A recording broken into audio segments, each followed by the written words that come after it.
मालेगांव तालुका में पुलिस ने एक बड़ी कार्रवाई को अंजाम दिया। पुलिस ने रुपए 500 के नकली नोटों के रूप में 10 लाख रुपए बरामद करते हुए चलन जालसाजी करने वाले गिरोह का पर्दाफाश किया। यह कार्रवाई पुलिस निरीक्षक प्रीतम चौधरी के नेतृत्व में की गई। गुप्त जानकारी के आधार पर पुलिस को खबर मिली थी कि मध्य प्रदेश के बुरहानपुर से दो संदिग्ध व्यक्ति नकली नोट लेकर मालेगांव की ओर आ रहे हैं। पुलिस ने मुंबई आगरा महामार्ग पर होटल एवन के पास जाल बिछाया और मौके पर ही दोनों आरोपियों को पकड़ा। तलाशी के दौरान पुलिस को रुपए 500 की नकली नोटें मिली, जिनकी कुल कीमत 10 लाख रुपए बताई जा रही है। दोनों आरोपियों को मालेगांव न्यायालय में पेश करने के बाद 8 दिन की पुलिस हिरासत में भेजा गया है।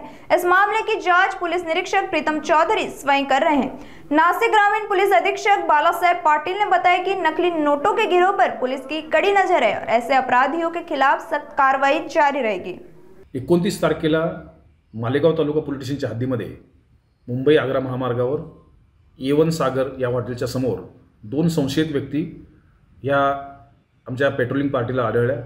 त्यांच्याकडील एका बॅगमध्ये झडती घेतली असता त्याच्यामध्ये साधारणतः 10 लाख रुपयाचा मुद्देमाल हा मिळून आलेला आहे। 500 रुपयाच्या 2000 नोटा त्या ठिकाणी होत्या। त्याचं व्हेरिफिकेशन केले असता त्या संपूर्ण नोटा ह्या बनावट असल्याचे निदर्शनास आलेले आहे। हे दोन व्यक्ती नजीर अन्सारी आणि मोहम्मद अन्सारी हे बुरहानपूर मध्य प्रदेश या ठिकाणचे रहिवासी आहेत।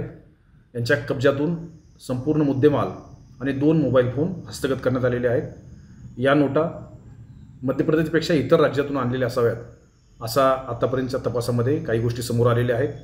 त्यांनी हा मुद्देमाल याच मालेगावच्या ठिकाणी किंवा नाशिक जिल्ह्यामधील एका व्यक्तीला देण्यासाठी त्यांनी या ठिकाणी आणला होता अशी माहिती समोर येत आहे। याबाबत मालेगाव तालुका पोलीस स्टेशनला गुन्हा दाखल करण्यात आलेला आहे। पोलीस स्टेशनचे प्रभारी अधिकारी प्रीतम चौधरी याबाबतचा अधिक तपास करत आहेत। आरोपींना 8 दिवसाचा PCR मिळालेला आहे।